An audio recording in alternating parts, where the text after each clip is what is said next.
Hi, all. Once again, you have created an amazing potluck of ideas here. If any of you puts on a potluck, I think I want to come. Everybody's bringing their best dishes, and it's turning out to be quite the event. Um, all of your ideas about services and um, treatments are are well grounded, well thought through, um, and and beautifully expressed. Um, and your conversation highlights something that is a dilemma, um, as well as um, as a source of wealth in our field.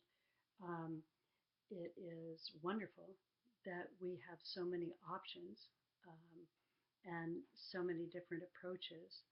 Um, it is problematic, as several of you mentioned, that there is often um, no one in a case who's really effectively directing traffic and being an ambassador between um, all of the service providers and the client. And so, um, as you also mentioned, um, what often happens is the unfortunate circumstance in which um,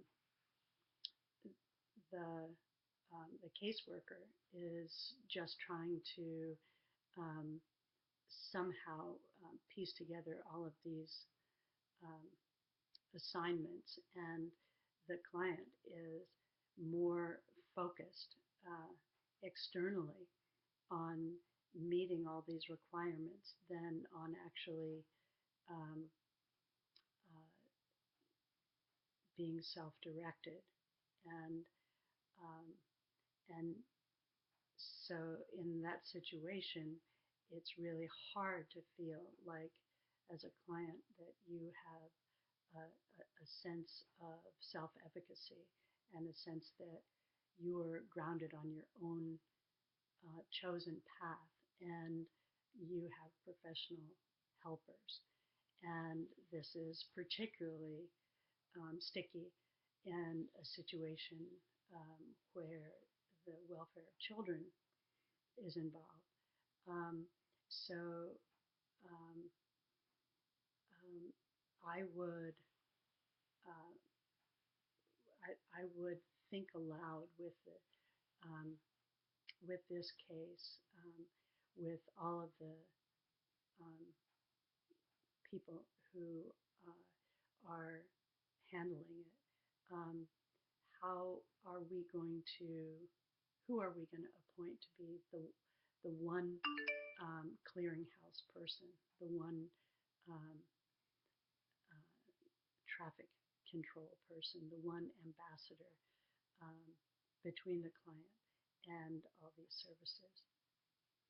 As a team, it is not only a great learning experience that you've put all these ideas together, um, but um, in a professional situation, you probably want to start with one or two.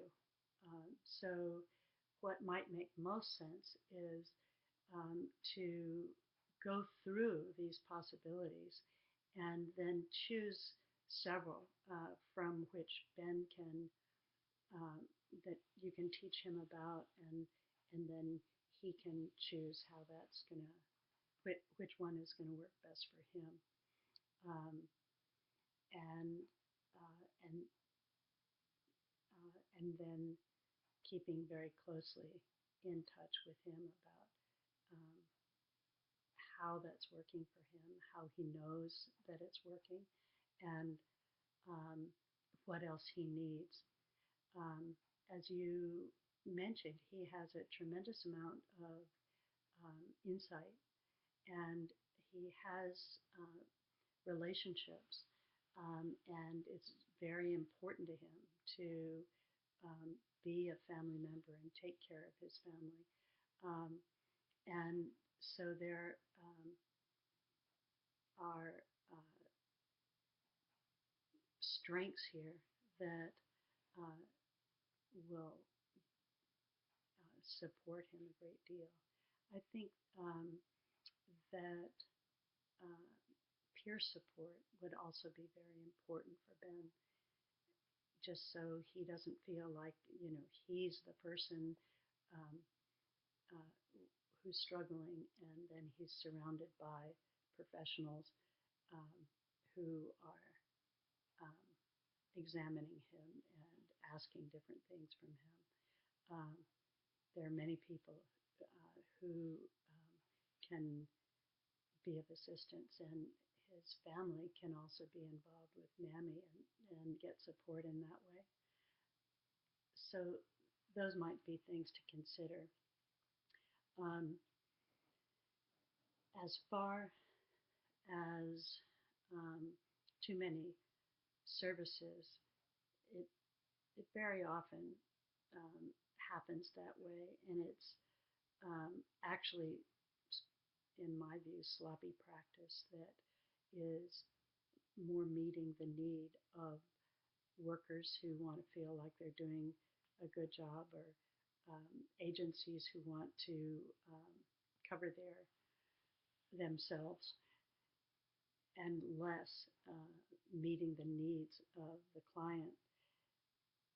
So it's very important to winnow down those services and, as you said, make sure that what he finally decides to do is manageable to him.